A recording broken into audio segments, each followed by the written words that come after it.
A co jeśli powiem Ci, że tłumiona złość może zrobić z Twoim ciałem więcej szkód niż myślisz? Złość jest jak alarm. Mówi Ci, że coś jest nie tak, że Twoje granice zostały przekroczone.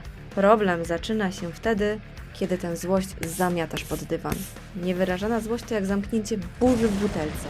Im dłużej ją tłumisz, tym większe napięcie gromadzi się w Twoim ciele. To wpływa na Twoje zdrowie, samopoczucie, a nawet relacje z innymi. Więc następnym razem, kiedy poczujesz złość, zatrzymaj się, nazwij ją. Zapytaj siebie, dlaczego się złoszczę? O czym chce mi powiedzieć ta złość? Daj sobie prawo na poczucie i wyrażenie jej, zamiast ją tłumić.